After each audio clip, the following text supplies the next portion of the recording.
So I feel like I kind of have the opposite gardening problem in terms, or the opposite in terms of my own skills and holes in my gardening ability compared to most gardeners. Because I think a lot of gardeners, they really are focused on the summer garden, and they're focused on growing good tomatoes and zucchinis, and they do really well in that, and then they struggle with other things. And I feel like for me, it's almost been the opposite for the last couple of years, and this year is pretty indicative of that. So early on in the spring, when I was growing lots of kale, broccoli, cabbages were a big thing. I was doing 20 to 30 pounds a week of 20 to 30 pounds a week of produce. And as we've gone into the summer, and especially right now, we're at the tail,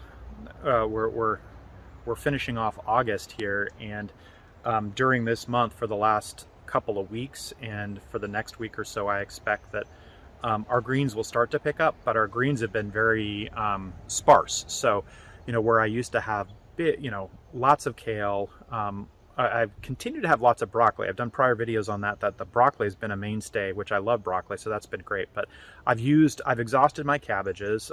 My kale last week was dismal. I didn't have a whole lot. Looks like I'm going to have more this week. Certainly didn't have any lettuce. So basically my greens had run dry, and which should be fine, because for most people this time of year in the garden, you're harvesting lots of tomatoes and zucchinis and peppers and the eggplants and the summer things. But I would have to say, for me, honestly, I am harvesting some of those things, certainly more than I can eat, but not as much as I was harvesting the greens. Like my poundage in zucchini, you would think zucchinis, right? I should be having a ton of pounds this on a weekly basis with harvesting zucchini, but I don't. It's not adding up to the same level of production that I had with cabbages and kale.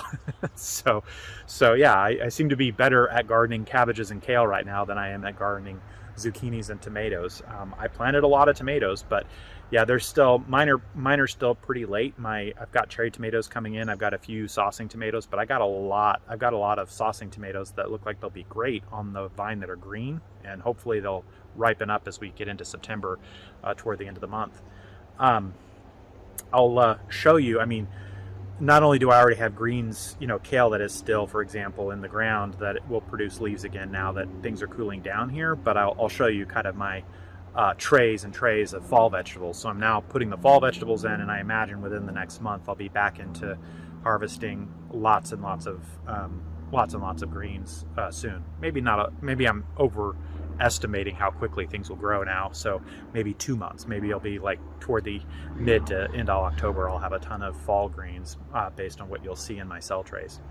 As you look behind me here, and you otherwise see around the garden, we have some good apples, which is great. This is the first year that I think we got good apples from here in this garden.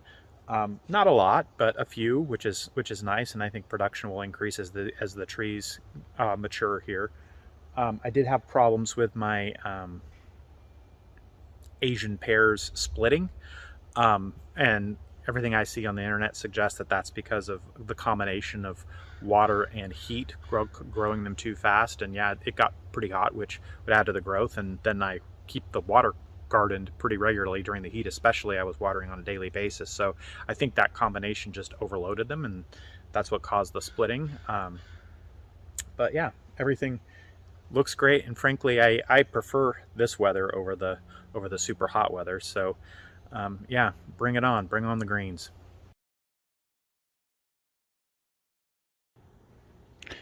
This is the only peach. It's a Galaxy donut peach tree planted about 3 years ago.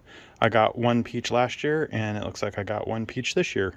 So yeah, hopefully as it grows more mature, we'll get more fruit. But here's one.